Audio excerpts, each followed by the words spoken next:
what I think so, there are some participants who are also from the last year. How many are from the last year who attended? Both of you also. Good. Sir आपका हाँ इसको copy कर हाँ copy कर दीजिए desktop पूरा नहीं नहीं नहीं निहारी फोल्डर निहारी दिखाइए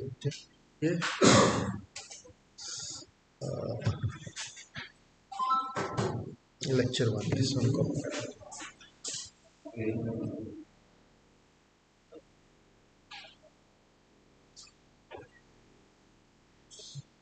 Basically, soil is a complex material, and behavior is quite different. Most of the time, when you see the behavior of the soil is mostly affected by the water content and moisture. Depending upon that, you have to select your material. But your basically, I think most of you are working in erosion work, canals, rivers. While deciding for the soils, by choosing the soil for the environment, you have to decide.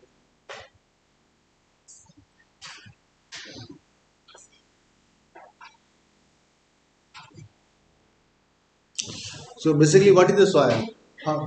Let me start right from the scratch. What is the soil? How it forms? Anywhere. Okay. The soil is a complex material. And how it formed? Formed by the weathering of the rocks. Okay. So, what are the weathering factors? Temperature, air, water, snow, whatever these are the weathering factors. Okay. So basically there are two kinds of weathering factors. One is the physical, and there are some chemical reactions also in the nature, like oxidation, carbonation, hydration. So soil are forming by the two ways. One by the physical weathering and another by the chemical weathering. The soil that is formed by the physical weathering, that is coarse in nature. If you see the sand particles, shell particles, like flowing river is flowing. So in the river bed, what kind of material is there? It is silt, it is sand, it's gravel, it's water.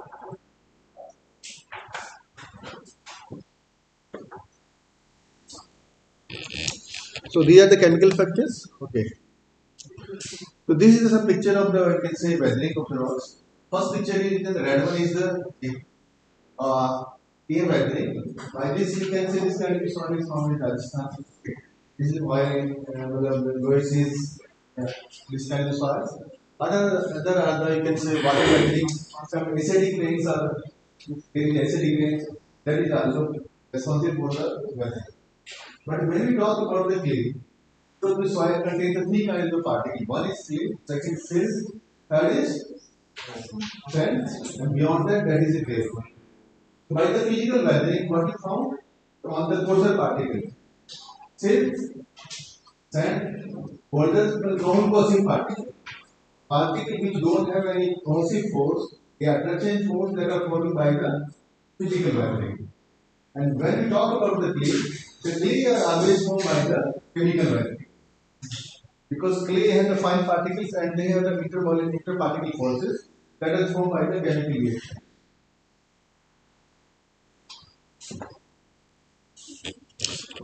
So these are the different kinds of color of the soils. It may be grey, it may be black, brown, anything. The color are very deceptive, and most of the time the color of the soil depends upon the minerals that are present in the rocks. So behavior of the soil do not go by the colors. It is by the properties of the, you can say, their particles. So never go by the color. Because in you can say Assam region, I have seen the red color of the soil. Why it is red? Iron content could be high. In Odisha also there is alumina. You can say iron alumina content is high. So this is the soil mechanics. So soil mechanics, Dr. Taragi, who is also called the father of the soil mechanics, he give it, you can say, definition of the soil, according to Dr. Prajagi, soil mechanics is the application of the laws of mechanics and hydraulics to the engineering problem dealing with the sediments and other consolidated accumulation of solid particles produced by the mechanical and chemical disintegration of the rocks. So this is the first definition that is given about the soil, and it is given by the Dr. Karl Rajagi, now who is known as the father of the soil mechanics, because his contribution is so much in the soil mechanics that is still we are using the same kind of research like interval classification, same thing.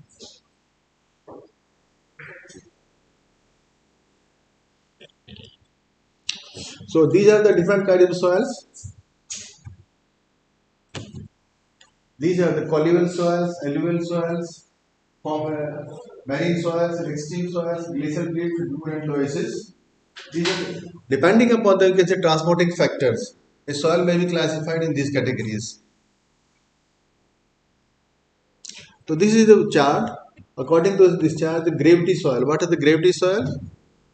So soil rocks disintegrate and all the particular deposit around the rocks. That is called as the colluvial soil. Basically, it is coarse grained soils.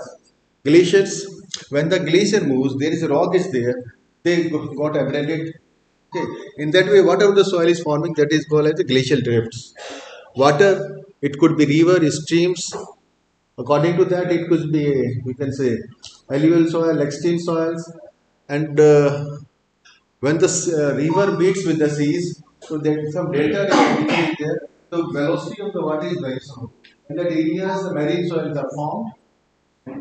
By the way, like in Rajasthan, the alluvial soils are found. So this is the thing how the soil is formed. This is about the basic idea. Okay. But being an engineer, we are all interested for the engineering properties of the soils. What are the properties of the soils? There are the two kinds of the properties. One is the deck properties, other is the strength and other engineering properties. What are the deck properties? Yeah, please. That identify the class soils, which type of soils we have, classification of Basically, as it names those deck properties means the properties which are used for the identification and classification of the soils. And these are the inherent properties of soil cannot change. Like grain size analysis. Whatever the particle size is, you cannot change. Okay, especially gravity, you cannot change it. Atom limit, you cannot change it. So these are the properties which are called as deck properties. Other are the strength and other properties. Strength means you are interested when you want to construct you can say any structure, any embankment, you are interested for the other properties like what is the shear strength, what is the density, what are the let's say settlement and compressibility properties. So these are come under the strength and other properties.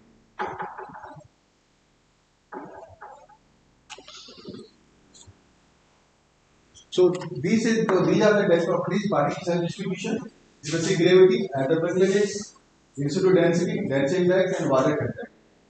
For the index properties, normally we use the representative sample or the disturbed samples. But when we talk about the strength properties, we use the undisturbed samples. Yeah, please. Sorry.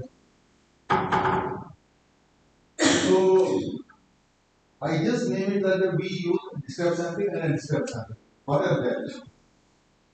तो sir हम soil को जैसे cut से निकालते हैं तो example अगर वो डिस्टर्ब हो गए फिर चेंज नहीं आता उनकी प्रॉपर्टी या Anything of the technical. Without changing its moisture content or A conditional sample is that whatever the property it has the site, the same properties you have taken. Okay.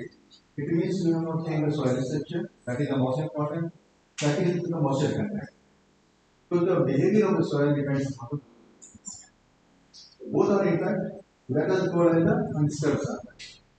But while taking the sample, if you have changed the soil structure, the moisture content, you have taken the sample, soil structure is the same, but you have not sealed it. The moisture content is gone. So that so it's disturbed sample. So these are the two properties.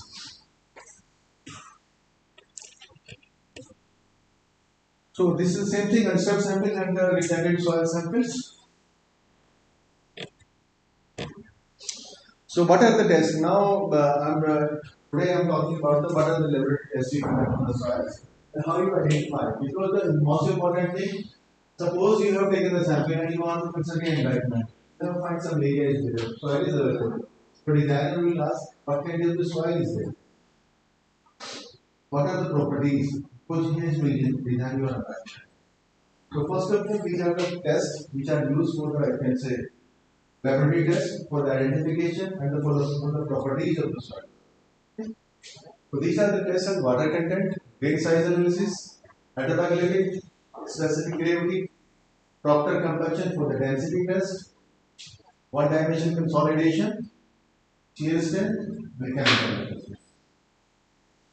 So basically, what is the water content? Water content is simple thing. Whatever the mass which is available in the water in the unit mass, that is called the water content. In the laboratory, there are a lot of number of methods are there by which you can determine the water content. Common drying method of that is standard method. Normally, all the laboratories we use the common drying method. Second is the sandbath method. It is a very good method we use in the laboratory field. Third is the calcium carbide method. This is also, but nowadays this method has been abandoned because the point is that there is a lot of error in this method.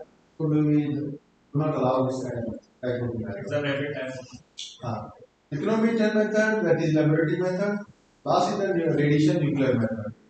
Further, some radioisotopes are used for the identification of the subject.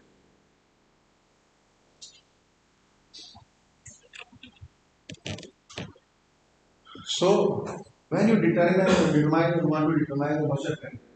So, whatever the sample you are taking, their weight is important. Okay. Finer the sample, lower the weight.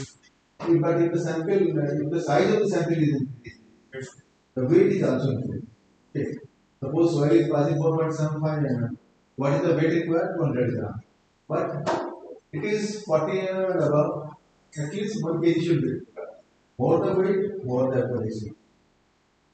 These are the practical things which people normally do the mistakes. Suppose you have got the sample, something will take 50 gram weight. Although it has the size more than 4.75 or 6 mm. So it will reduce it will reduce the error in your testing. So these are the basic things.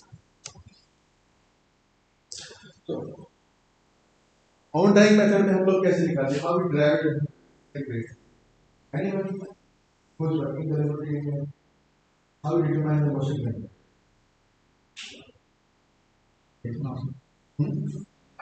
Don't write.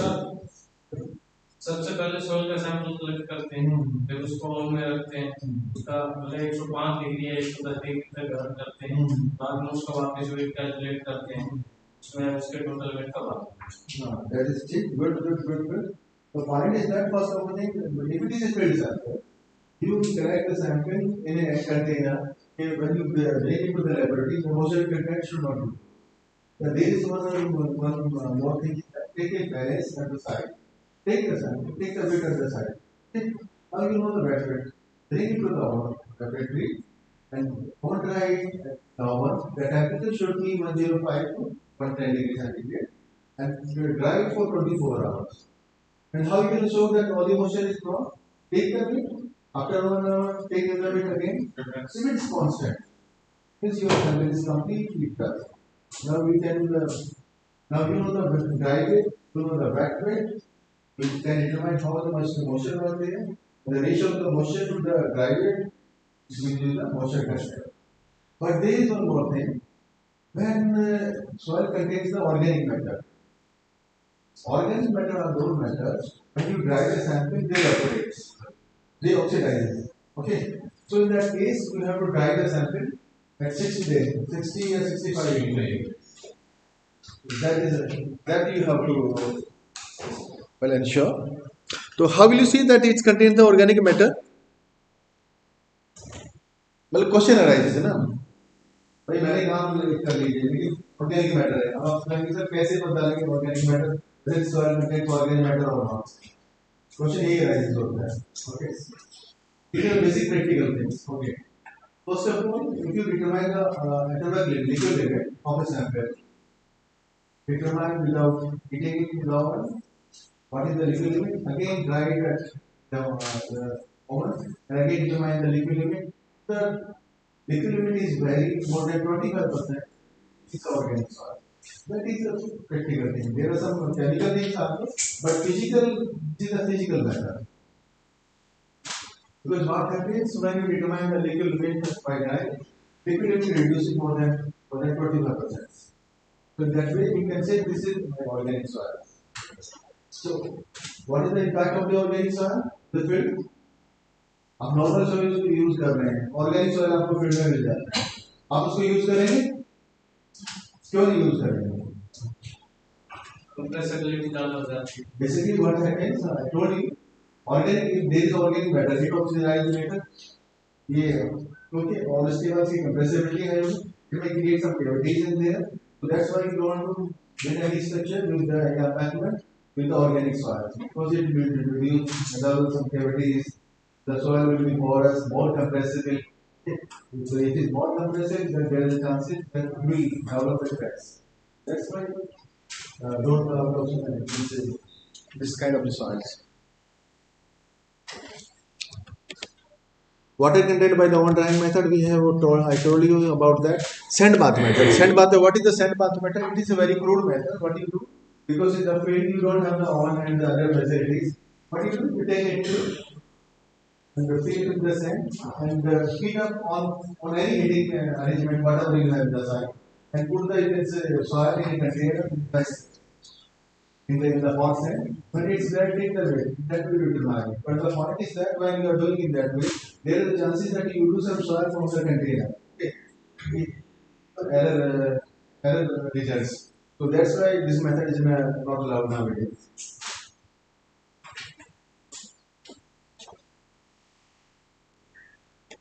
This is a pignometric method. This is a very good method and it is very accurate. This kind of sample we use when the sample size is more than 4.75 mm. This is a method. This is a bottle is here. Its volume is 1000 cc. And at the top, pointer है किसके पास?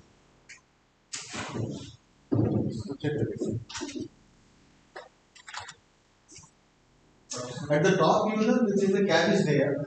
The center of this cap is hole is there. Okay.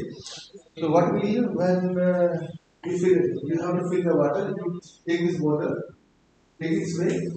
After that, put the wet soil in it. Okay. Again, take the weight. After that, fill the water up to this cap. After that, screw it tightly and put the water through it until it flow through it. Wipe the bottle clean and take the weight. After that, remove the wet soil and the you can say water. And again, fill the complete bottle with the water and take the weight. So in that way, we have the 4 weight. Empty bottle plus soil, empty bottle plus soil plus water, and third is the bottle plus water. So by knowing all these 4 weights, you can determine the moisture content by this one. But only thing is that you can determine the moisture content that you should know what is the specific gravity. If you don't know the specific gravity, you cannot determine the moisture. The first thing is that first determine the moisture specific gravity. After that, you can determine the moisture content.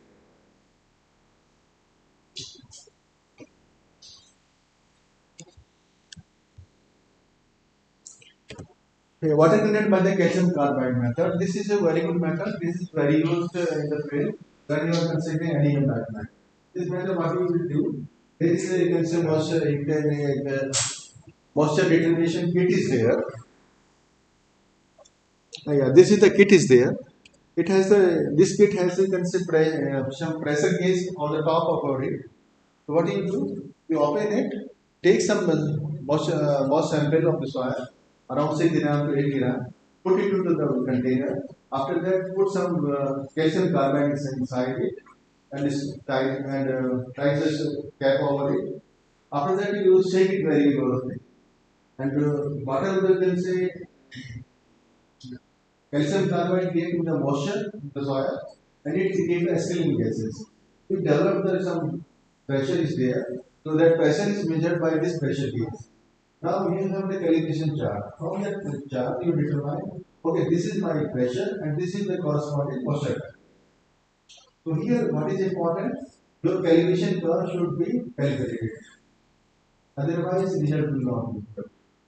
For that you have to calibrate every time when you are going to use it. You have to calibrate it intermittently after 1 month, calibrate it properly. This is a very fast method, a very quick method. You don't have to wait for 24 hours. Because in all drying method, you have to wait for 24 hours. But here, within few minutes, you can determine.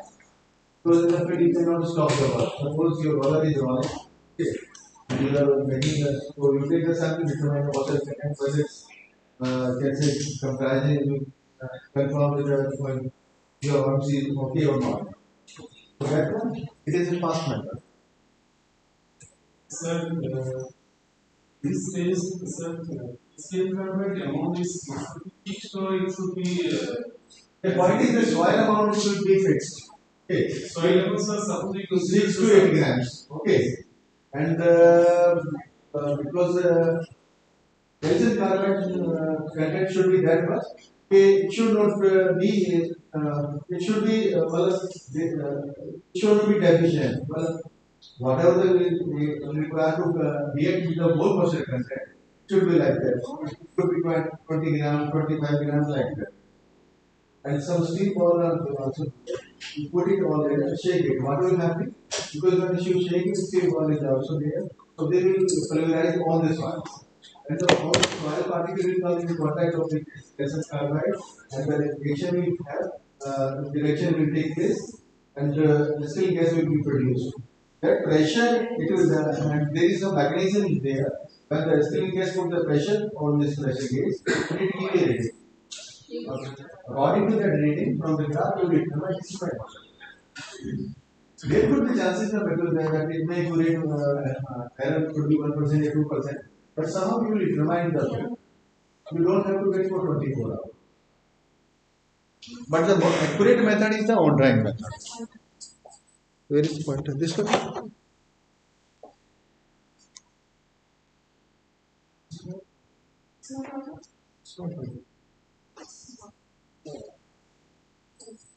Yeah, please.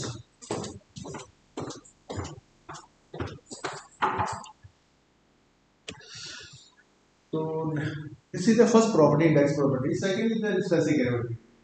The specific gravity of the soil is also constant. It is very important because most of the time when you ask for the design of the method, what is the specific gravity? How do you determine the specific gravity? The specific gravity is determined by the first. What is the specific gravity? Right from the 10th class, we are reading about the specific gravity. What is that? Yeah, with respect to the water. The specific gravity of the soil particle is the ratio of the mass of the given volume of soil solids at a test temperature to the mass of the equal volume of the distilled water at the same temperature. So basically, specific gravity is determined by the two metals. And the two metals are there. One are the specific gravity bottle, that is 25 ml capacity of other is the economic. There the two methods are there. So specific gravity of the particles depends upon the particle size. Finer the particle, higher the specific gravity. So in that way we can say clay has the higher specific gravity. After that cell. After that cells. This is a reducing order. So clay की specific gravity varies from 2.6 to 2.75, silt 2.64 to 2.68, and sand is 2.60 to 2.65. This is the normal range of the particle.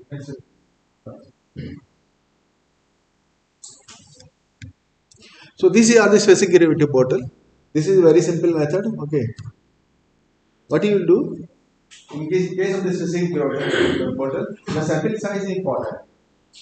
You have to take the sample, pass it for 2.75 and dry it in the oven. Take around 20 gram, 25 gram sample, put it into the bottle. First take the empty weight of the bottle, put it into the bottle and take the weight. After that, fill the bottle and there is a cap is there. Inside the cap there is a hole is there. When the water start coming out from this one, take the weight, again empty the bottle, fill it with other water, and there is some formula is there. In that way, you can determine the specific gravity. The same formula work here.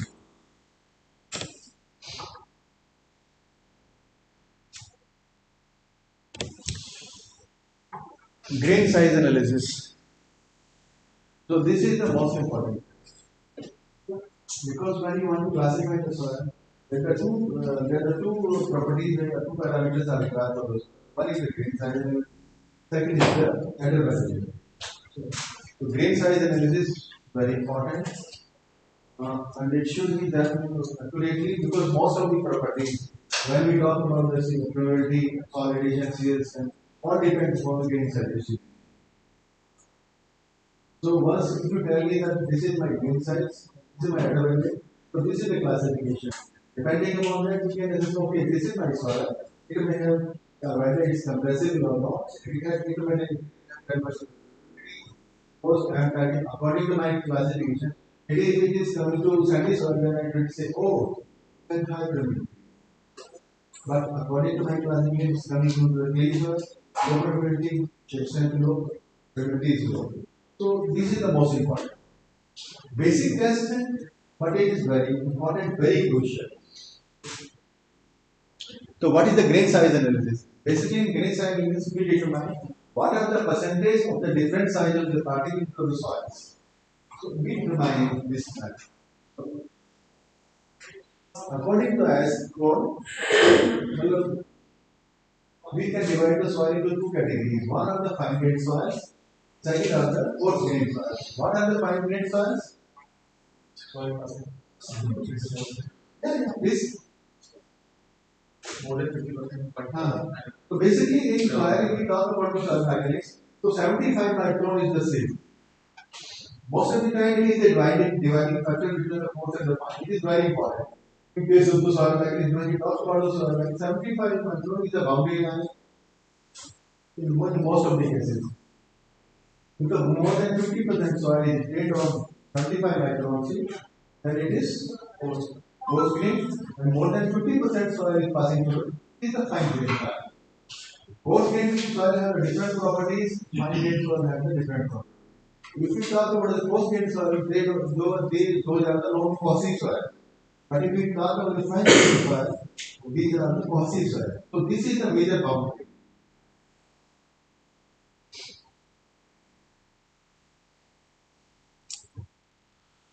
So depending upon this particle size, we can divide the soil. We can say that we have given different names, like we clay particles. What are the size? The particle which have the size less than 2 micron for a clay particle. What are the silt particles? 2 micron to 75 microns. What are the fine sand? Again, sand has the three categories: fine sand, medium sand, coarse sand. So fine sand have 75 micron to 425 micron. Medium sand is 425 to 2 mm, and coarse sand 2 mm to 4.75. After that, gravels are there, 4.75 to 80 mm. Beyond that, total 80 mm to 300 mm. And beyond that, boulders are there. So if you see here, below this, quasi soils are there. Above this, non-quasi soils. As I told you, depending upon the intrinsic formation, come to the very first definition: physical weathering, chemical weathering. So these are the soils which are formed by the chemical weathering, and these are the soils made up from the physical weathering. Okay. And if you say that at the limit, we are considering about up to here only, 421 crore. We are not talking about that. Because when we determine the moisture at the limit, we are using the soil that is passing through 425 which has the fine particles. So, okay? Thank you.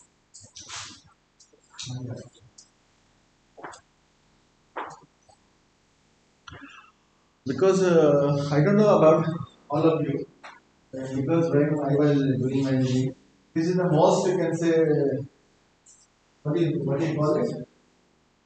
Boring subject to me. But, when I came to the service and I go to it is quite interesting. The behavior of this one, it is very complex. But if you try to understand, it is very good to understand. Okay, most of the things change, or this is changing that way. Particle size changing this way. It is very interesting. But most of the time, people don't pay too attention. Okay, only like structures or other subjects. So, so, so please don't hesitate to ask anything. I know. From your practical point of view, ask me. So grain size analysis we can divide into one is the coarse analysis and other is the fine analysis. The particle sizes which have more than 4.75 we go for the coarse analysis, and for the fine analysis the metal that passing 4.7 that is called as the fine analysis. So coarse analysis के लिए whatever we are using 4.75 इसके बाद से 12.5 और 16 mm की use and actually the basic confusion is there. Because when you are going for the concrete, it is the concrete. You are telling about it. But soil is a different thing. You are thinking 20 mm, you are 40, you are 63, and then you are going to 80. Okay? Above 80, we can measure that way. So we don't need any say. So we are here for the 280 mm. Second is the fine seam analysis. Fine seam analysis means what we do? One is the dry seam analysis, second is the wet seam analysis. So again for the dry seam analysis, we come down from the 4.75 to according to the particle size, what I shown you earlier. 12 mm for 25 micron, 75 micron. Now again this is the boundary for 75 micron. If the particle size is less than 75 micron, then we go for the wet seam analysis. Why don't you do by the license anyone? 79 micron के नीचे हम vaccine क्यों करना है? तो इसे हम कर सकते हैं. Can you do that this?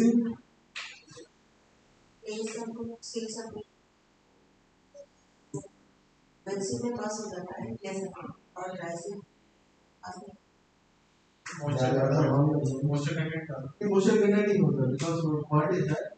उसी को रिलीज करने के लिए पहले आप उसको ड्राई कर ही लेते हैं. Soil should be 100% right. Otherwise the particle will stick with it. So when the sample is wet, you cannot do the same. The first thing is that when you want to do the soil analysis, just take the sample and spread in the open. Don't dry in the on air dry sample. Okay. Again, I'm trying to sample. This is very important. Okay. Because what is happening, the particle which have the size less than 75 micron can stick together. By dry sample, you cannot separate them. So for that, we run the water and we shake it in the water. So all the particles are deflocate, we are separate from each other. That's why we go for the wet sample.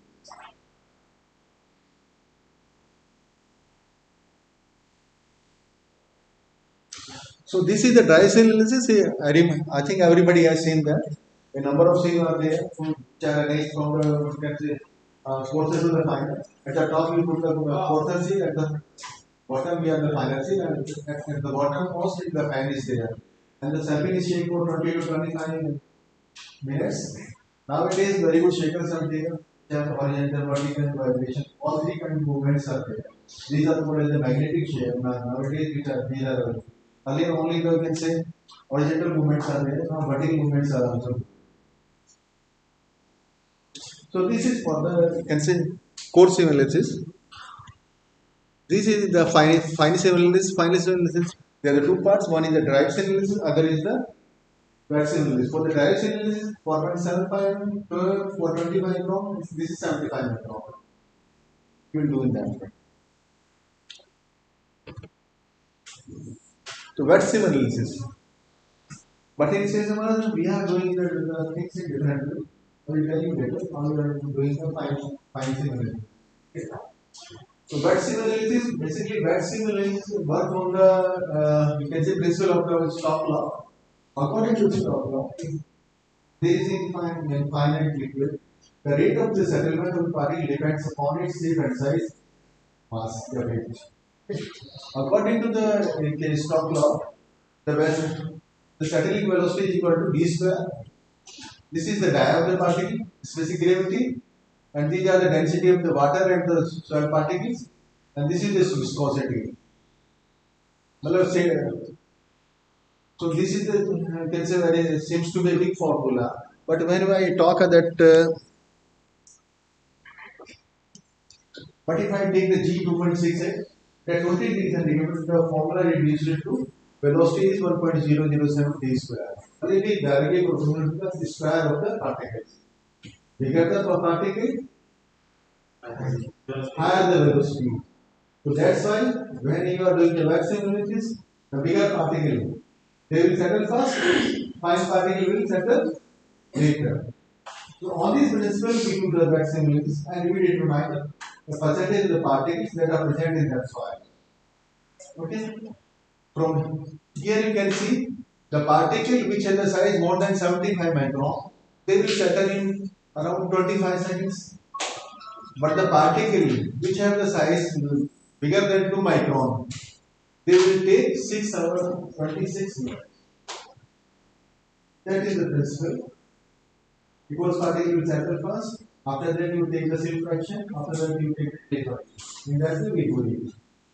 So vaccine analysis we can there the two methods are there. One is the pipette method, other is the hydrometer method. So normally we go for the pipette method. So it is the standard method and there is no chance that you can make any error. If you are using the hydrometer method, there are chances you are making lot of fluorescence error. Because this method, every time when you want to use the hydrometer, you have to first thing is that you have to calibrate it. Second thing is that it requires a lot of correction. First is the temperature correction. Second, anybody?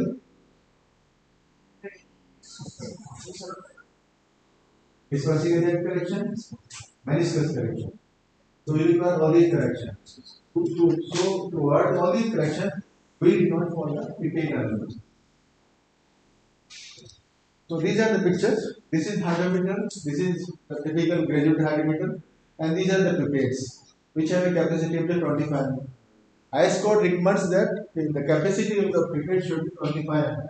How you do it now? Let me tell you about the method in shorts. So this is the pipette analysis because for the pipette analysis you require a glass cylinder. The capacity of the cylinder is 1000 ml. Okay. Take the 50-gram sample. Just all dry, fully all dry. After that, some bottle is there. That is called the shaking bottle. That is the capacity. That has a volume of around half liter, 500 ml. Put the sample in that and add some dispersing agent. What is the dispersing agent? Dispersing agent is the chemical which deflocate the particles, which separate the clay particles. Because I told you, why cannot do the dissect? Because the particles are stick together. So to separate them, we require some chemicals that is called as the dispersing agent. For the soils, we take the dispersing agent, sodium carbonate, sodium hexaphosphate. There are two chemicals are there. We take 33 grams of the sodium hexaphosphate, 7 grams of sodium carbonate, and in 1 liter water we make the solution. Okay, that is your dispersing agent. So take 25 ml of the dispersing agent and put it in your shaker bottle. After that, put it into the shaker and shake it around depending upon the nature of the agent. Suppose this is your centi sample, then you can shake it to around 3 hours. But if it is a clay, a fat clay is there, it requires 24 hours. So depending upon your sample, you shake it in the shaker and take out the bottle. Now empty the bottle in this glass cylinder. Okay?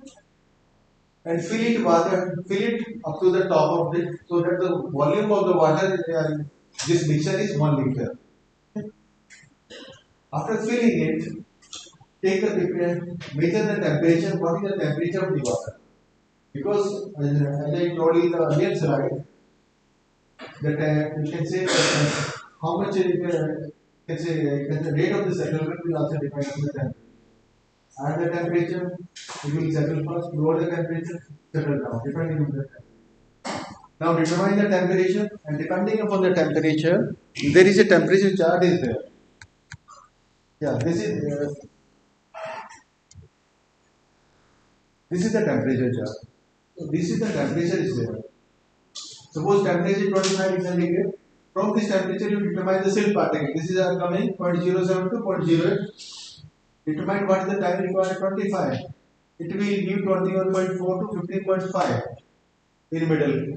This is the time when you take the samples, when all the sand particles are settled down. At that time, only the silt and the clay fraction is. Take the first fraction. Again determine when all the silt particles, when the particles which are has a size more than 75 micron, that those are settled. So here, no, it's not working. So this is your 2 micron particle. It will give 6.86 hours. So you require that first correction.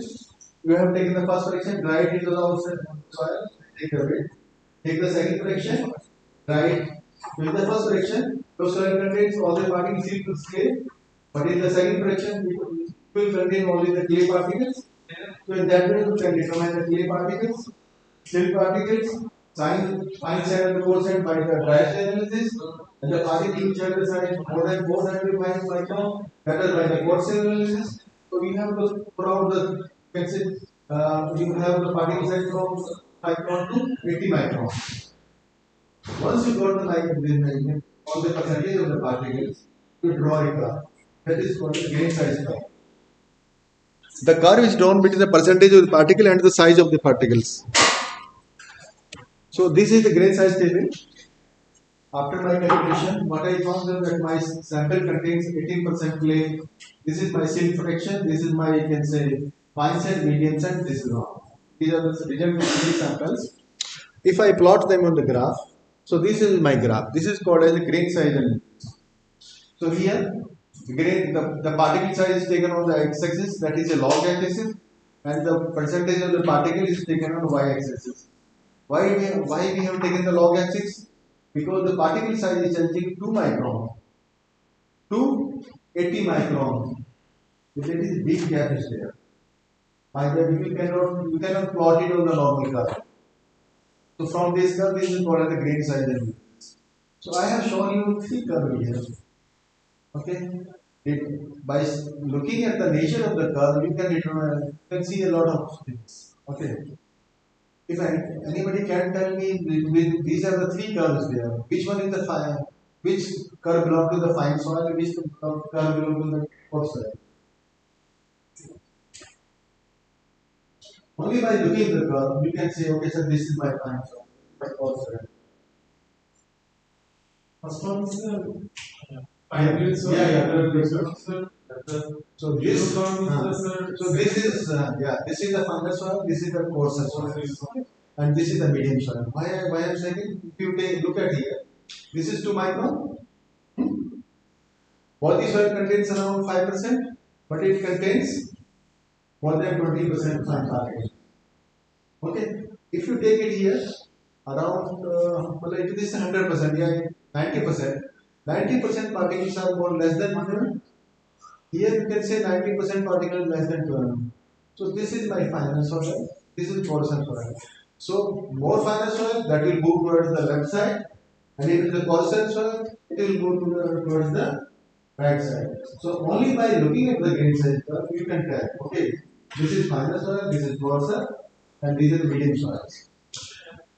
This curve has a lot of applications. First thing, grain size analysis, this curve has a lot of application, and by looking at the curve, you can assess this soil and this kind of properties. Tell me anything about by looking at the curve, what you find out that. Before that, okay, there is one more thing is there. This is also a typical curve. I have written 3 things here. One is the well graded, second is the gap graded, and third is the uniformly graded. What is that? So validated different sizes of different sizes of particular object and calculated some particular missing Good. uniformly graded में सारे particle एक ही size का Great, great. This rightly said. The validated soil is that which contains all sizes of the soil, all particle sizes. Gap graded soil is that soil which have deficiency of the certain particle sizes. Then you can see from here to here. This is gap graded. Why I am telling you? Because you can say what is the percentage is almost the same, say around 70%. What are the sizes is missing? This is missing from this to this one. Is missing there. And uniformly graded, well, most of these particles have the same size. So depending by looking at the curve, I can say okay, these are the okay. This soil contains the following properties like this one. First thing is that by this curve we can determine whether this curve what is the probability is there. Okay. Because if the soil contains all particle sizes, so when you are doing the compaction, it will have a great density. Greater the density, greater the shear strength. And if it is a gap graded, uniformly graded, it will have a less density, higher probability, higher the density, higher the shear strength. So in that way we can say that indicative shear strength, well graded compactation will have the highest strength, indicative compressibility, indicates this is also used for the design of the filters. Because what is if you are constructing an environment, you require a filter also. In different environment, there are different zones are there. One is aqueous zone, other aqueous zone. Central zone is the clay zone, that is aqueous, and outer zone are the shallow places that are the filter. In between, there is filter is there. For designing that filter, you require this curve. Your filter curve should be parallel to your base clay, what are the base method? Base soil is clay soil. So filter curve should be parallel to your base curve. So that is the main you can say principle while designing the filter is there. Second thing you can determine the D10, D30, D16. These are also required for the designing of the filter. Coefficient of uniformity D60 by D10. Coefficient of curvature by this curve you can determine this is 60%. So these are the application of this curve. By looking at this curve, we can determine all these parameters. And last and most thing, classification of these soils. By using this curve, you can classify. Because when we are classifying the soil, we are again talking about the fine grade coarse grade. How much soil is passing 50%, how much soil is going on 50%. So it will be used there also. So these are the application of the grain size curve. Next is the double limit, the consistency limit. So what is the consistency limit in other limits?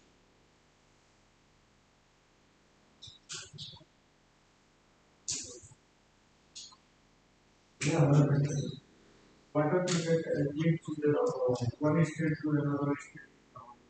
Basically, I told you the nature of the soil is at a percent. In the very beginning of my lecture, I am telling you in the soil what is very good. The behavior of the soil will totally depend upon the moisture. When it is dry, it has a very good shear strength. When it is fully saturated, it has the least shear strength. So, water governs the behavior of the soil. It is not like an green one is because if only one is harder, water is connected to not affect it. But here, everything depends upon the moisture. Okay, so what I am telling you here, these are the four, depending upon the moisture content of the soil. A soil has the four states. It could be solid, it could be semi-solid, it could be plastic, and it could be a liquid. Solid and semi-solid. Because as you increase the water content, the soil changes from one state to other states. Liquid state means so it is just likely to flow in a liquid, just like a liquid, but it is not flowing. So the difference, you can say the boundary between the liquid state and the plastic state is called the liquid limit. Well, at the lateral limit is soil has that much of shear strength, it stops from flowing. So that's what is the lateral limit. What is the plastic limit? The plastic limit you can deform the soil and you can make form in any shape. You can make a ball, you can make a device, that's that. Without any fracture. So that limit is called as the plastic limit.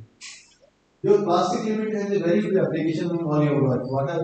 Whether you are doing embankment, you are in slopes, everywhere. So what we do when it is working, the plastic state soil is a working state. Okay? So normally we take the soil which has a good plasticity. But there is again an advantage there that beyond certain that after a certain range, the plastic if you increase the plastic level, increase its compressibility. So we avoid that. And I will come to that one. Second is the semi-solid, and third is the solid state. What is the difference between this? Because there is a boundary between the semi-solid and the solid state, it is called the shrinkage limit. If you decrease the water content beyond semi-solid, there is no change in its volume. From liquid limit to the shrinkage limit, the volume is decreasing. But from semi-solid to solid, the volume will not be changed. It means it contains that much of the water which fills all pores, which makes it fully saturated.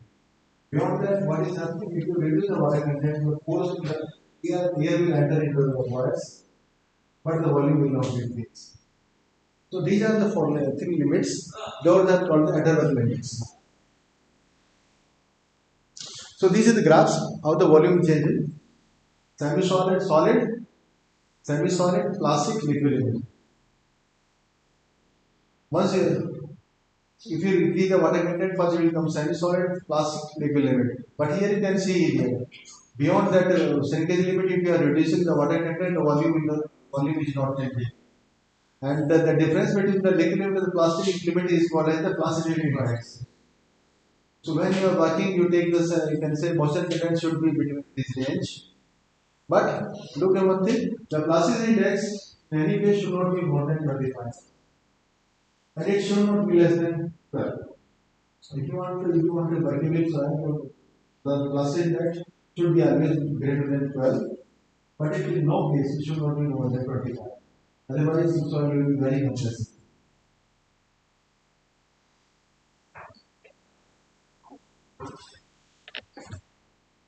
So first thing is the liquid limit. How you determine?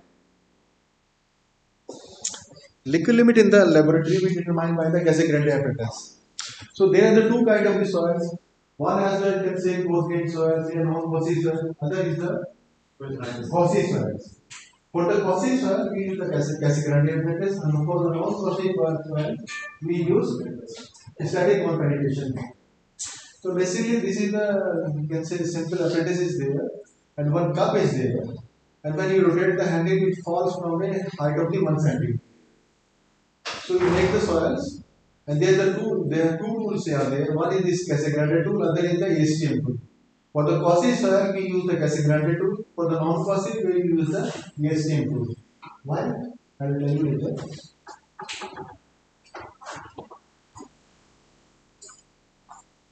So this is the case. Take a soil, passing through 429 microns. Okay. And add some water in there and fill the cup. And you can say in the cup, the top layer, you can say the top layer of the soil should be horizontal. Now by taking the Casagrande tool, make a groove at the center of this one. This is a groove, the groove is there. After that you rotate the handle at a speed of 2 revolutions per second. And determine in how much number of blows it makes up to a distance of 12 millimeter. At that point, and when it's weight under 12.5 millimeter, take some sample from here and determine the moisture content. Okay. If your number of blows are coming around suppose 35, 40, take out all the samples, again add some water, and again repeat the same process. Suppose second time is coming around 30. Take out some again add some water and do the same process. So in that way you have the two data. One are the number of the blows, second is the moisture content. Now plot a curve between number of flows and the moisture content and determine the moisture content at 25 flows. That will give you the liquid limit.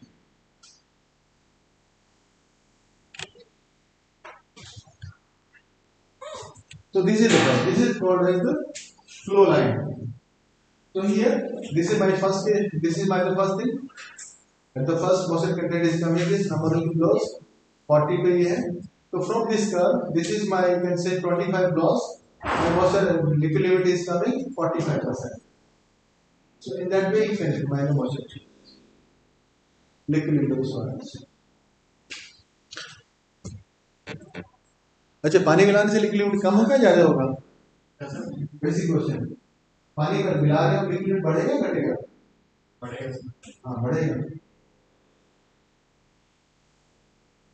तो भाई की जो पानी घटी का number This is standard because I told you after a lot of experiment what was they found that 25 okay it has the value of the shear strength but it go up to distance of 12.5. It is getting 12 mm. So it has the requirement of the shear strength in 25 flows up to a distance of 12 mm. So a lot of experiment has been done. On the basis of that, it was concluded. Okay, 25 flows are the standard.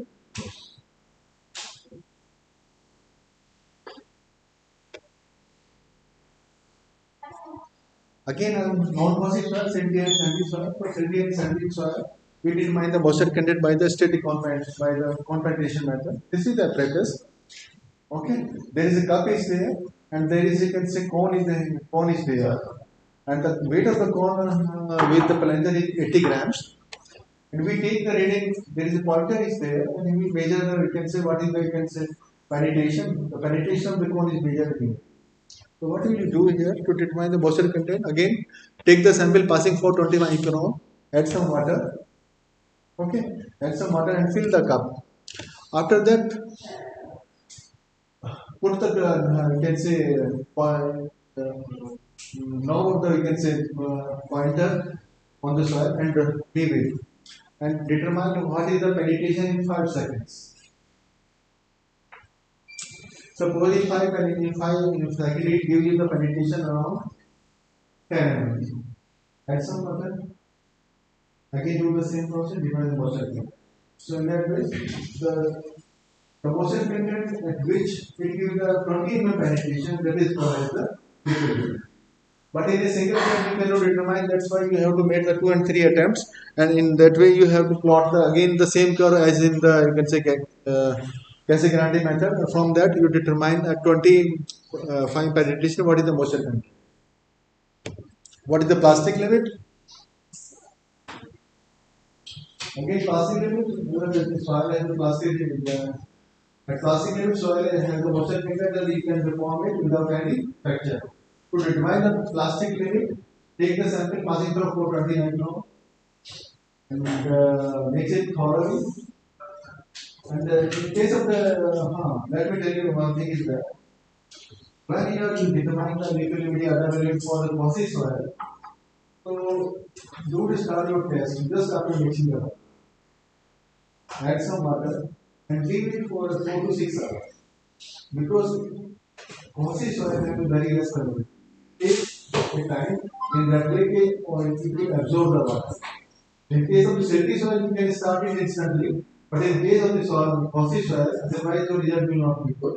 Add some water, leave 4 to 6 hours. So in CSMRS, what we do? Take the sample in the evening and we add some water and we leave it for the whole night. The next day in the morning, we start determining the moisture, liquid level. Because otherwise, what will happen? When you start it in like mixing instantly, some ports are filled, some are not. It will not thoroughly mix. Water content should not be informed throughout the soil. So it will not give the total result. The processing is required. So in the plastic limit also, take the sample passing through 420 micron, add some water, and then make a ball around 10 mm diameter, roll it on the glass sheets, and make a 3 mm thread. Again, make the ball, again take the thread and make a ball until when it becomes, if you start crumbling after 3 mm, that moisture content at which if you roll it beyond 3 mm, you start counting that moisture content is the plastic.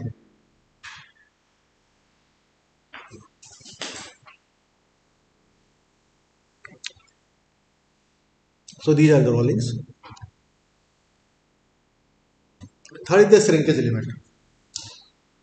क्या मतलब क्या idea आता है shrinkage limit? What do you think? What is the shrinkage limit? Water content change होने से उसका आप लोग अगर ग्राफ देखें जो सही बैठा आप as you reduce the motion it is shrinking. But there is a limit is coming to further reduce the moisture content. Volume remains constant and the volume is not increasing. So we want to determine that limit. Why? Why that the limit is so important for us? What do you think that the thing is that there are two terms in case of the soil. One is the maximum drivability, other is the OMC. Yes. Have you heard it? Yes.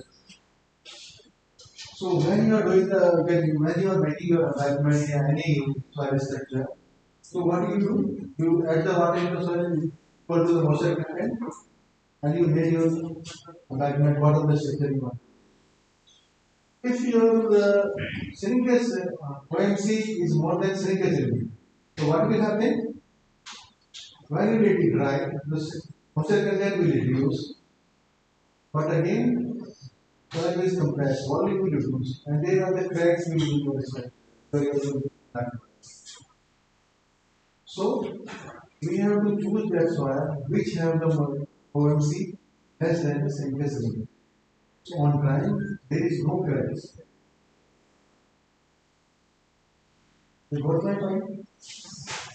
परंतु shrink limit से कम होता है. Yeah. We have to always take care about that. Our OMC is less than the shrinkage limit. Then what will happen? Because naturally, over a period of time, soil will dry. Okay? And when the soil will dry, the volume will be reduced. But if the moisture content is more than shrinkage limit, the OMC is more than shrinkage limit, the volume will decrease and it will develop the cracks. And if it is a water retaining structure, if there is a crack, then definitely your environment is going to. So always take care that OMC should be always than shrinkage limit. Compaction करने से ही तो moisture content कम होते हैं ना. Moisture content कम नहीं है sir. करते हैं उससे करते हैं पानी डालते हैं कॉम्पैक्ट करते हैं. What is the role of the moisture content when you are going to convert? I don't know. Because ये कंप्रेशन टेस्ट के बारे में बात कर रहे हैं, I will discuss. तो shrinkage limit कैसे निकालेंगे? How we determine the shrinkage limit? Now let's come to the point. So this is the shrinkage limit. So basically what is happening? In the shrinkage limit there is a metallic disc that is called a shrinkage disc, and there is a glass disc that is called the evaporating disc, and these are the prongs. So this is the your shrinkage disc. What you will do? Take some sample passing through a 20 micron and add water equal to the liquid limit. Why are adding up to the liquid limit? And because at liquid limit the soil is so much saturated that you don't have any air pore. It is okay. Now fill this, and you fill this shrinkage limit disc and make the top surface plain with the help of this spatula, or yes, some glass plate is there, and make it plain and take the weight. After that, drive this sample into the oven. What will happen? When we drive, it will shrink. Okay. Now take the dry weight of the sample and determine the volume of the shrinkage disc. How will you determine? Fill it with the help with the mercury and put the glass plate. What will happen? Over the excess the mercury will be spilled out from there and take the weight. Once you have the weight of the mercury, you know the density 13.6, you can determine the volume. Now you have the dry soil pad. So you determine the volume of that soil pad in the same way. This is the dish. Fill it with the help of fill it with the mercury and put a glass plate there. So all the excess mercury will spill out. Now take the dry soil pad, put it there, and with the help of this, just dip it inside it. So whatever the volume is there, according to the volume of your soil pad, the mercury will come out. Take the mercury and determine the weight. and you know the density, you can determine the volume. So here you know what was the wet weight initially, what was the dry weight of the soil mass, what is the volume of your soil bed. So from these things you can determine the silica's limit.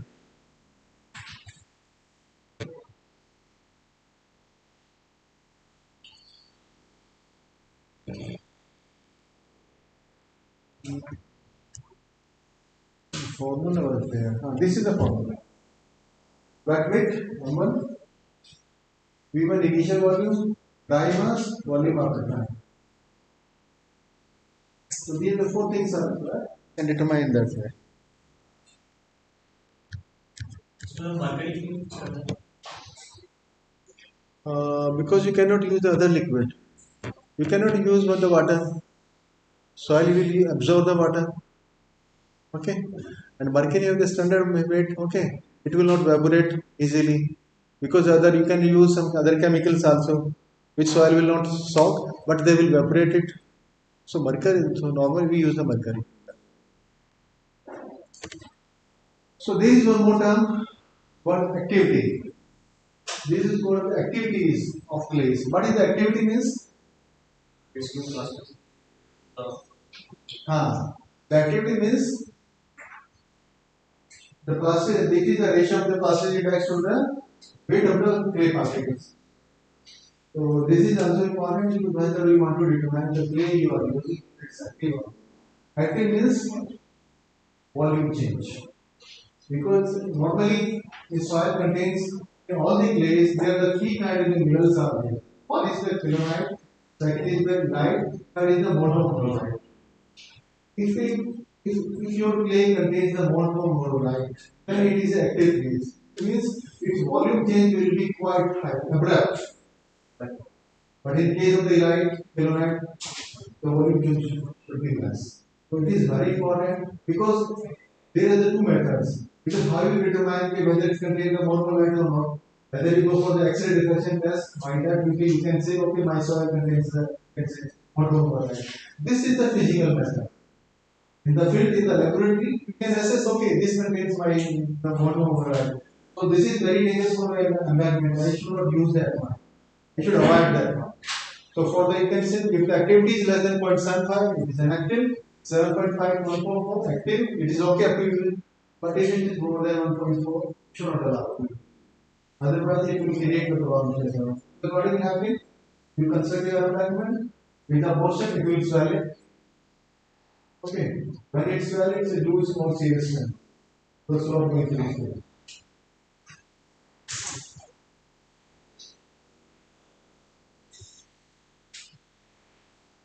Second is the sensitivity of the clays.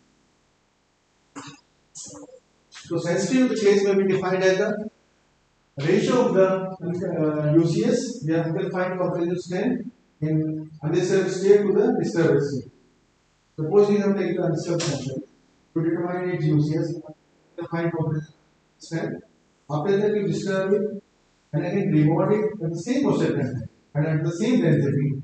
And if you see the, you can say what is the ratio of their comprehensive strength, that is called as the sensitive decrease. It again depend upon the type of the, we can say, minerals is there. If monoborolite is there, then it will be very sensitive. But if kelonite or elite is there, these are the normal to improve. So by this method also we can say, okay, this is my containing the sensitive soil, I should not allow you. But because these are the culprits are there, 4 to 8. These are the very fat clays.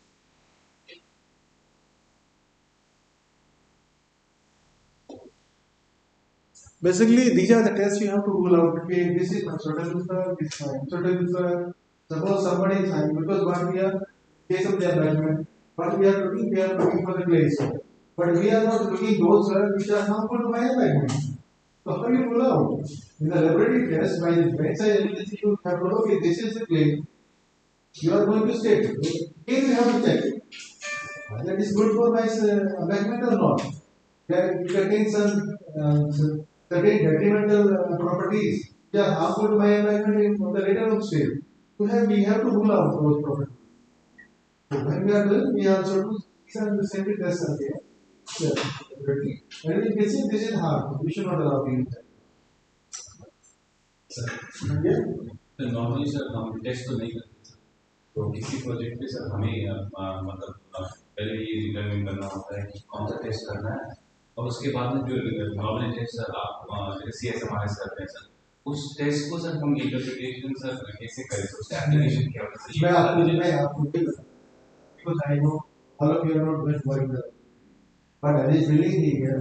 जब आप किसी से कहते हैं जो recommending you are cutting your sample, तो आपको पता होना चाहिए मुझे कौन से टेस्ट के लिए मुझे recommend you are not going to all these things, लेकिन आपको knowledge है, because I want to give you the knowledge, I want to make you never do that, मतलब that much of this कि आप जब सॉरी की meeting ये test नहीं करना, आपको ये करना है, ठीक है, तो वो नॉलेज आप करेंगे कि कहीं टेस्ट कराए तो ओके, लेकिन फिर टीचर की जो ड्यूटी लेबोरेटरी में बैठा उसको नहीं पता चलेगा, यू हैव टू कहने कि नहीं ये वाला टेस्ट मुझे करके दी, तो मैं बताऊँ this is what your knowledge कि भाई मुझे पता है कि because there is a learning process, what I'm telling you, if you take 10% and 20%, then I'm successful. Okay, because nobody learns about that much. हम सब लोग भूल जाते हैं मॉडल की बात की grasp 10% or 20%. But if you are able to grasp 10%, 20%, then I'm successful. Okay. You have the knowledge. Because if you talk about if somebody is talking about the test, so you know that there are two critical properties, grain size and other variable, on which my classification will come. Because designer will ask भाई किस तरह का material मेरा आपको ले रहा है, आपको अमेंडमेंट बनाना है, एफएचए बनाना है, स्लो आपका स्लो फेल हो गया है, इरोजन पर ठीक है, अमेंडमेंट बनाना है, तो आपको किस तरह का मटेरियल अवेलेबल है, तो by conducting two recipients this kind of material is very minded. Again I'm telling you, again you have to rule out okay whether when I'm using going to use this soil, whether it will create some problems in the future. You have to avoid that. For that one, I'm telling you, these are the steps you don't conduct them. So again now soil classification. We have the grain size and we have metal variability. Based upon those tests, we do the let's say classification. If we talk about all over the world, there are the different types of classifications. One is the particle size classification. Depending upon the size, whatever the size of the particle, we can classify this basic. Other is the texture classification. Third is the AMS tool. American Association of the State Highway Transport Officers. Third is the Unified Soil Classification. And last, Indian Soil Standard Classification. So today I am talking about the standard Indian classification because we all are dealing with the Indian classification system. But Indian classification system is a modified form of the UCS. It is a modified form of that. Because both these classifications are based on the basic data. That is what the classification. I will tell you later.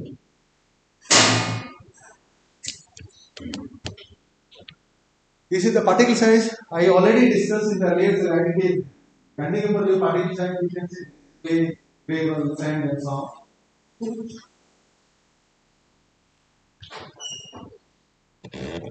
This is the texture classification. What happened? Yeah. The triangle is there.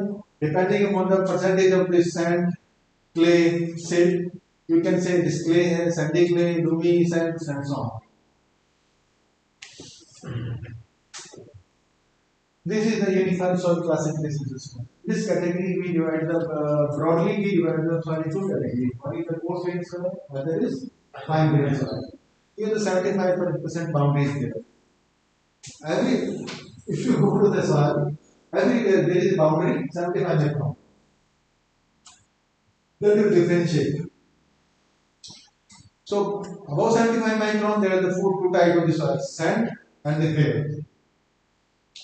So sand, depending upon the sands, it could be well-graded sand, poorly graded sand, silty sand, clay sand, and gravel also. Well-graded gravel, poorly graded gravel, silty gravel, clay gravel. But soil which passing through 75 micron, more than 50% 75 micron, that has the two categories. Basically, this chart is based upon that this one. Okay, but here What is important?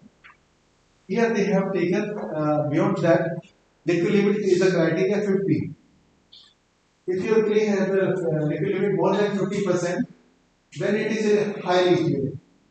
It means either it is clay of a high compressibility, the silt of the high compressibility, yeah, organic soil of the high compressibility. If it has a liquid limit less than 50, then it is clay of low compressibility, silt of low compressibility, organic soil of the low compressibility. And there is one more group, that the soil which is not suitable for any purpose, organic soil. Then it is really not suitable. These soils are not suitable. Specifically organic soil and the sandstone soil and CS soil. Clay of high compressibility, these are not the suitable soils. We should avoid that one. So let's come straight to the Indian classification system. So this is the classification, which is the mother of the Green's classification system. The chart is there. It is between the plasticity index and the liquid limit. Okay. So here you can see that the two boundaries are there. One is here, other is here. One is the boundary when the liquid limit is more than this one, and the other is when the liquid limit is more than 35. Now this is called as a line. What is the equation of this line? A line का equation होता है IP बराबर 0.73 WL minus 20. You have defined the other limit. The difference between the liquid limit and plastic limit is called as the plasticity index. Other plasticity index is determined by this equation. If your plasticity index is more than what you determined by this equation, okay, then your sample is above this A line. So all the soils which are above this line, those are the clay soil. And all the soil which are below this line, either those are the silty soil or organic soil. The first criterion is my clay or silt. These are the concise soil, these are not. Okay. Again, come to the liquid limit. If the liquid limit is more than 50, if it is clay, then clay of high compressibility, and if it is silt, clay of low compressibility.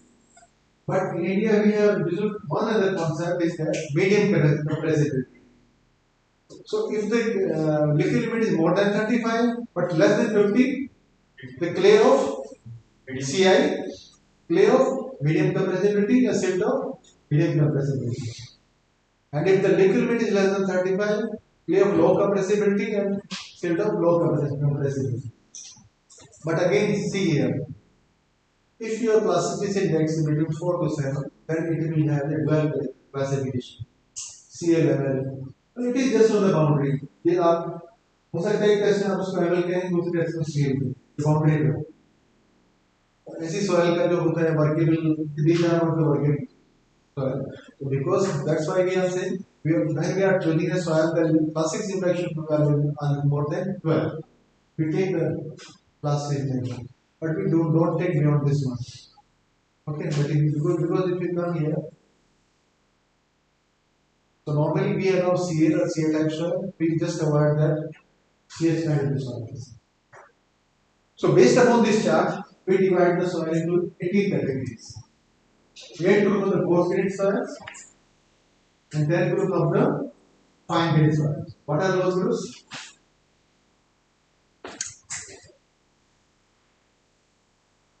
Yeah. 8 group of coarse grained soils, GW, GP, GC, GM. As I told you earlier, SWSP, SCSM, 9 group of the fine grained soils, CL, CI, CH, 3 group of the silt soils, and 1 group of the organic soil. The last one is the highly organic soil. So these are the Indian soil classification system in which we divide the soil in 18 categories.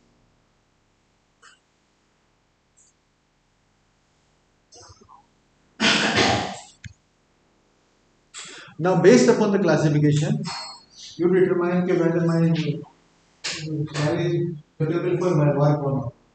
IS code has specified depending upon the soil for which category, whether you can use it, whether they are suitable or not.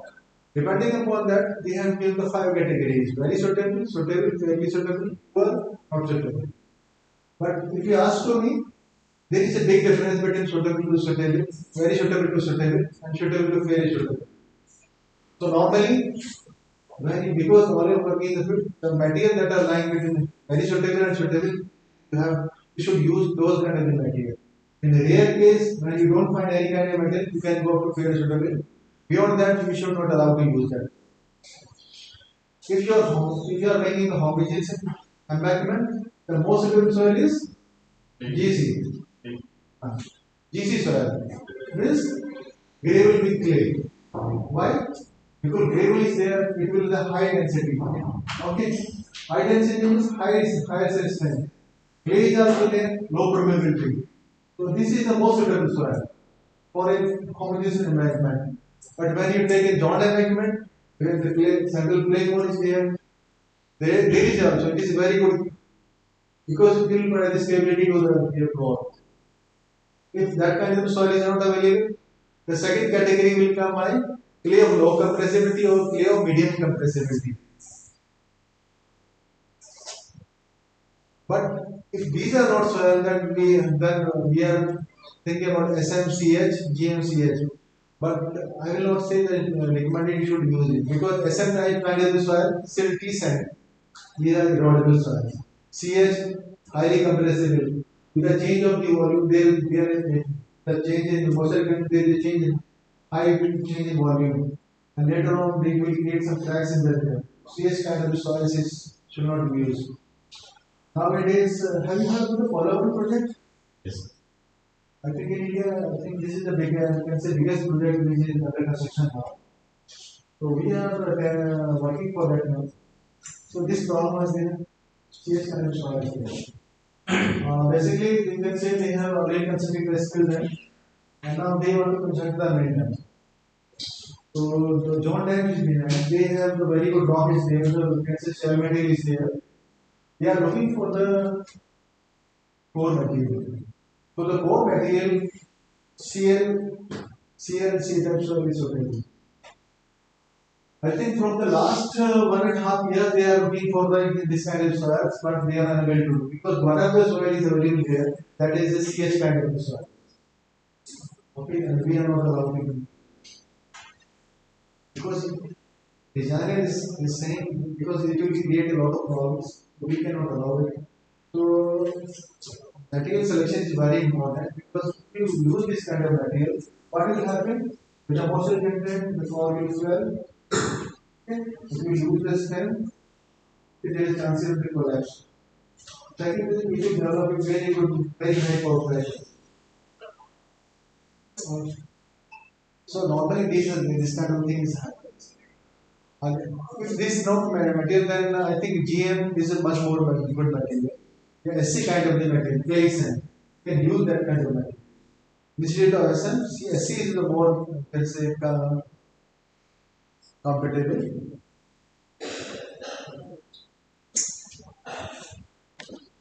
So, if you don't carry out your verification properly, then you will find this kind of the pictures are there. This is what is this? This is sinkhole. There is one more problem. I will talk to you later in my later lecture. Dispersive soil. It happened in that kind of the soil. And this is the leaning tower of the Pisa. Everybody has seen that. Why it is leaning? The culprit is CH soil. Okay, what I mean? Because I think it was built in 14th century, something like that. At that time, they don't have the knowledge of this compressibility in the soils. So whatever the foundation, CS kind of the soil was there. So settlement is taking place. So it was righted to one side, and now it's I think leaning around 5 meters. Because once you constructed your embankment in any structure, better so there is no solution. While construction, while choosing a material, or while choosing a foundation, it should take utmost care. If there is no chance. If, because if a foundation, normally what happens when you are going for the dams and the soil, If you encounter the CH current in soil, what we recommend is, we normally recommend it take out all the CH current in soil. Okay, and take your foundation more deep. Because later stage it will create, because what is happening? There is a process called as a consolidation process. When the load will come, it will consolidate. Okay, during consolidation, there are chances there are uneven settlement. Because these are the notable formation. You don't have the uniform density throughout the land. Your dam should may have the length of 500 meters, 600 meters, 1 kilometer. Throughout the land, it don't have the same density. It don't have the same density, and the compressibility will be different. Compressibility is different. There is a different settlement. Different settlement is there, the crack will develop. And your structure is wider than your structure. You cannot afford to have the cracks in your environment. So you have to take care about them. Even there is project in the consent yard also, they are consenting the environment as is there. So what is happening? Normally in the river, what we find? Normally we find the sandy strata. But there is a problem is there. After you can say 6 meter, 7 meter, there is 7 to 8 meter clay band is there. And they want to, I can say, put their foundation above that. Now the thing is that if you put our foundation above that, you can say, above that layer, if you will consolidate that layer with that layer is a layer, and because whereas they have a different pH, so settlement will be different. Again, it is going to, can say, damage your structure. So what is the solution? The idea of the solution is that we have to take those the pile foundation, we take the piles and we cross that strata and we support it the water somewhere in the water. So these are the practical things that are there. What I want to say is that we have to always avoid the problematic soils. Because sometimes if you take the design hurry, but later still we create a big problem for you. Where the structures are there, in the initial stage, they have not taken care either the foundation or the embankment, and the structure was consolidated. The later it will be creating the problems, and after, at that time there is no solution. Because in case of the water resource sector, we have to get cost thousands of crores. When we talk about 2,000 crores, 3,000 crores, we cannot afford that one. And once there is problem, there is no solutions. So I think at the planning stage you have to plan it because when you planning it, because when you plan your water source project, what is happening? You look out for the bore area. Where you want to take the material. So you find out the material, what are the properties. In check it for the you can say other properties also. Okay, whether it contains certain properties which can create by from after 5 years, any year. Again, in the foundation also, look out the foundation whether it should be sound, that it don't have any kind of starter that will create a problem in the later stage. So you have to plan it very properly.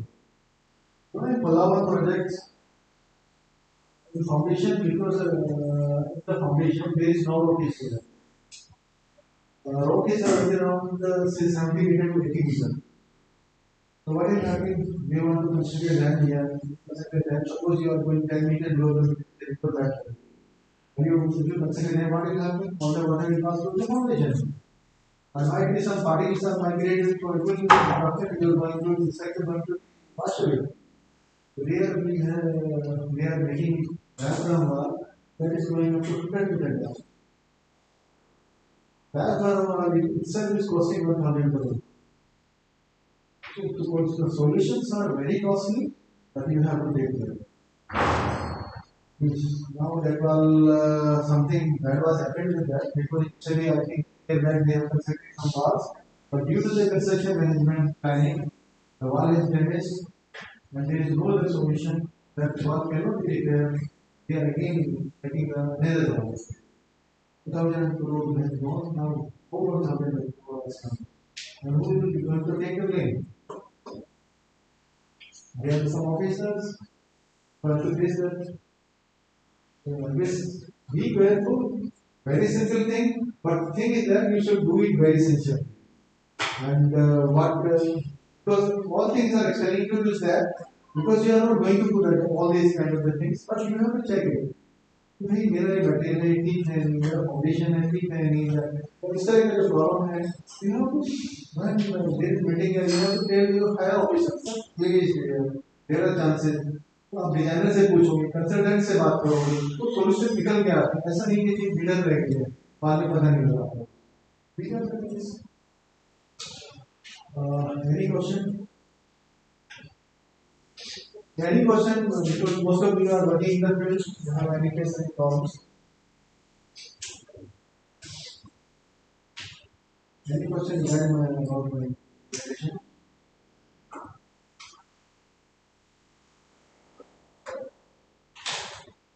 Sir, I mean, involving suppose this one is in that cases, sir, suppose we are considering so, what is the percentage of error may be concerned? Percentage of error, percentage of error could be quite high. It depends upon again on the soil. Because if we talk about the sandy soil, I don't think so there is any issue there. But in case I told you one term sensitivity, I told you one sensitivity. It could be 10 times, 900 times, 600 times. It could be anything. So again, it depends on the your type of the soil, which type you are talking about. If you talk about the sands, they are 4 grain particles. There is no problem. But when you talk about the 5 grain soil, there is issues. Depending upon you can say the characteristics, because the characteristics of the soil do not depend upon you can say the particle size also. Because it depends how it formed, the chemical on which it formed, what are the minerals are there. It depends upon all that. Because if you go to find intricacy, what are the minerals there, how they can say you can say one day is there, what of that is the micro level. These are the things are. So it depends upon your soil. So basically, sir, you see, sir, the field engineer has submitted the source of instructions. So it's very difficult to finding the parameters they create. No, there is more. There is no more thing. Uh, Suppose you are planning to take a document in your there are 2 things. One is the foundation, other is the for the embankment, you don't require the disruption. Because what is happening, whatever you are making, you are taking the sample, you are breaking to the embankment place, and you are rolling it. So it is not very important sample. But in case of the foundation, you are not disturbing the foundation. Your structure is based on the foundation. So whatever the properties it should have, we want to define what are the characteristics of that material is there. So that for that one we require a disturbed sample. In case of the attachment, because we know that when you are taking the sample, you have already disturbed it. So we want the properties in the remotest state. So things are different. Some places in foundation you require the disturbed samples. In case of the you can say embankment, you require the disturbed samples.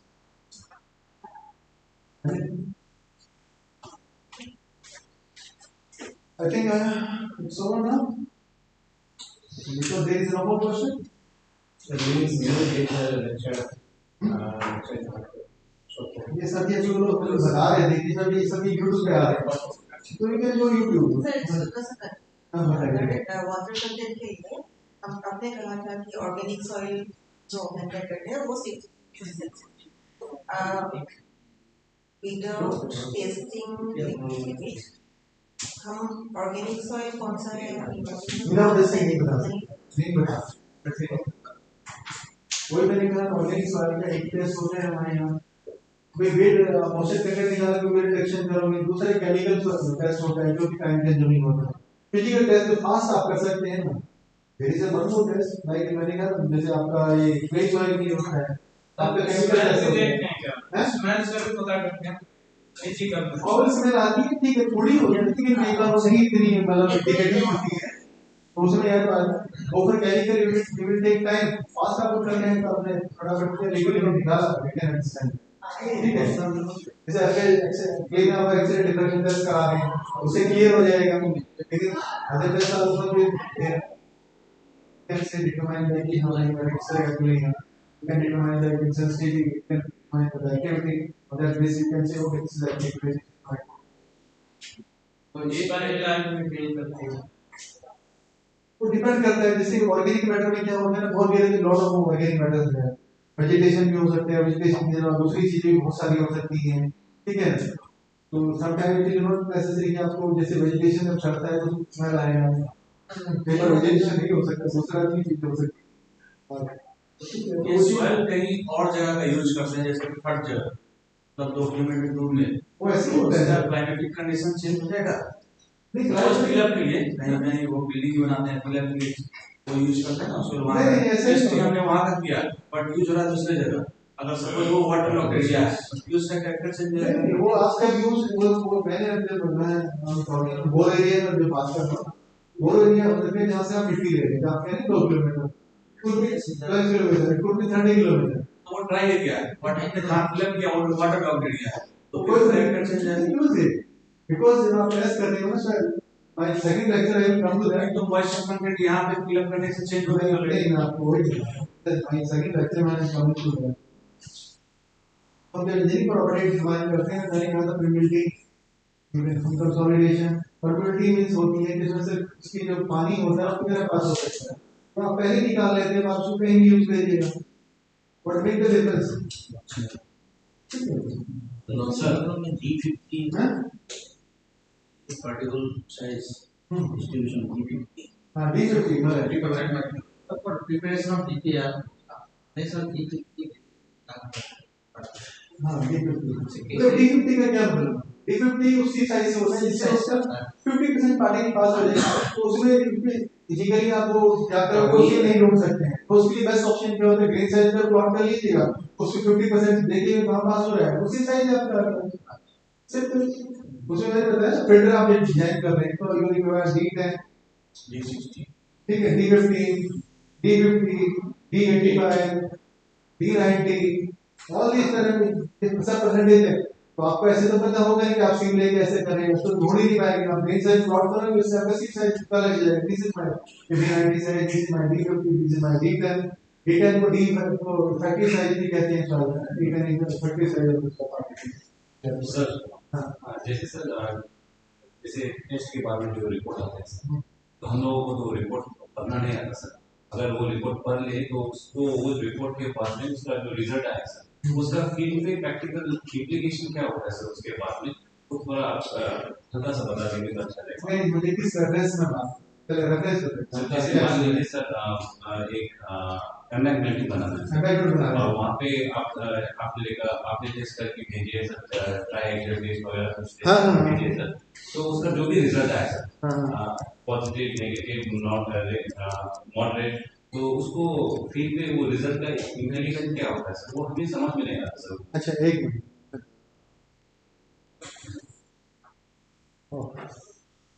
अच्छा basically क्या होता है, आप लोग तो discipline ही नहीं है, आपने कोई मटेरियल ढूंढा उसके में मेरा यूज यहाँ पे ठीक है, जरूरी नहीं आपका ब्रेक साइड पे ही हो, ब्रेक साइड से 10 किलोमीटर 20 किलोमीटर भी हो सकता है सर, 20 किलोमीटर छोटे से है, जैसे आप कहते हैं रॉक क्वेरी ढूंढते हैं, ऐसे आप इसके लिए आपने ढूंढा, आपने वो टेस्ट कराया ठीक है, वो डेटा आप डिजाइनर को देंगे, based upon the properties of that metal, designer आपका अमेंडमेंट डिजाइन करेगा, on the basis of that he will say कि सर ये जरा ठीक है या नहीं आएगा।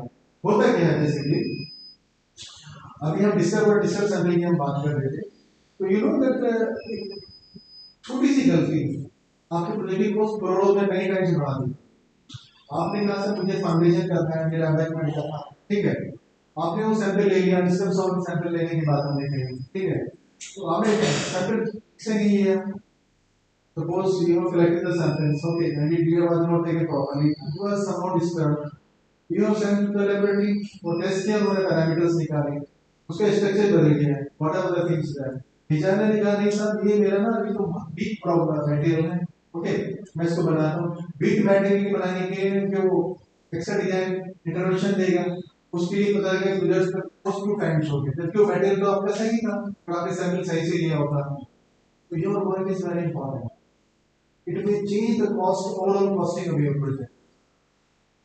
आपने कहा कि सर मेरा तो ये वाला डिस्टर्ब आपने छोटा सा एग्जांपल आप ले लीजिएगा, आपने ब्लड टेस्ट कराते हैं, ब्लड टेस्ट कराने के रिपोर्ट डॉक्टर को देते हैं, डॉक्टर आपको दवाई देते हैं, अगर आपको रिपोर्ट ही गलत आया है तो आपको लगता है कि आपको दवाई सही मिलेगी?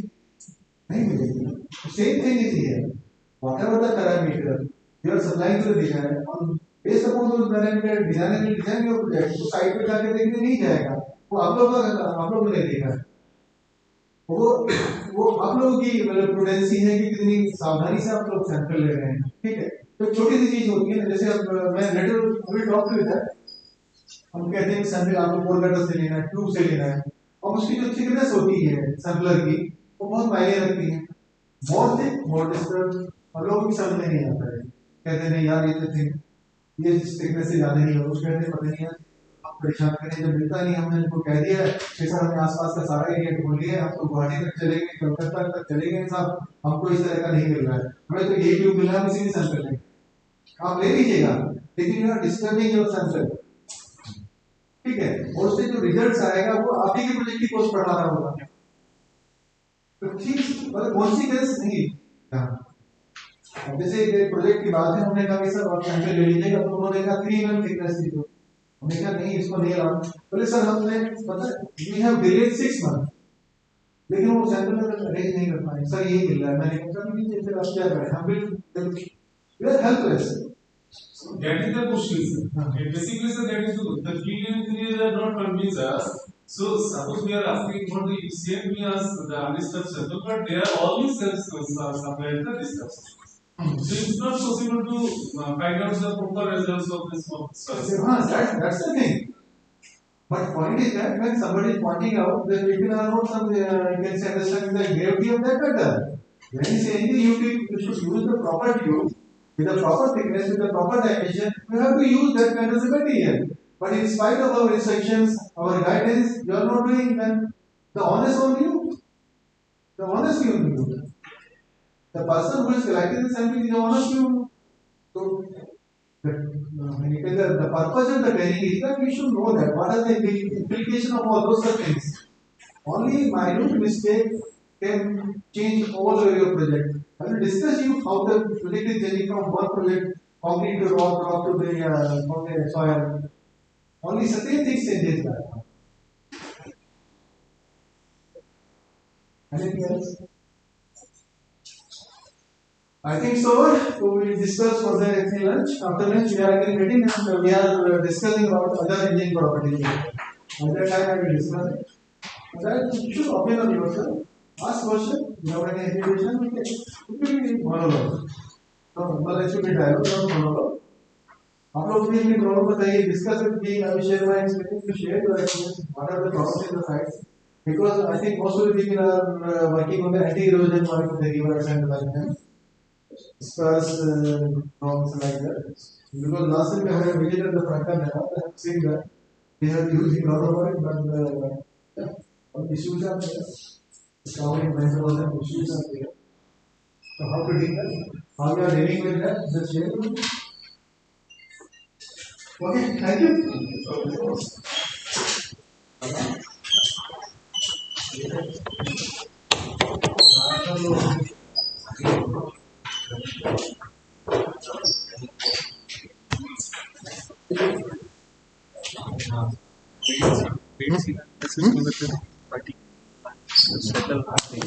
बट सिमिलर से करते हैं क्योंकि सेट से नीचे के पार्टिकल होते हैं 75 एंगल तो अपने चिपके होते हैं, ड्राई सेल आप करोगे ना तो अलग अलग नहीं होंगे, उनको अलग करने के लिए क्या करते हैं, वेट सिमुलेशन कर रहे हैं, तो फर्दर केमिकल भी मिला रहे हैं डिस्पर्सिंग एजेंट, आपको याद होगा ना जो उनको अलग कर रहा है, उसका मेन काम यही होता है।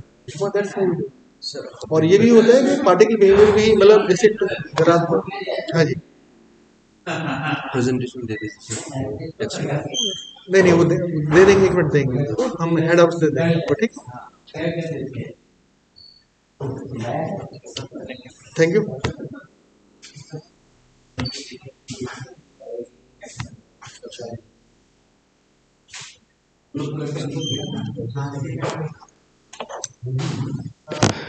नहीं दे देंगे आप लोग हेड आउट, ठीक है, चलिए चलो सर मैं आपको फोन किया। अच्छा आप ही नहीं फोन किया था ना, कहाँ लेक्चर कहाँ है मेरा यहाँ पे, मैं हैंड आउट दे दूंगा ना, वो कहाँ पे है, एक मिनट, कहाँ डाला है आपने सर अभी पेस्ट नहीं किया? अच्छा पेस्ट नहीं किया, नहीं किया। चलिए चले चलिए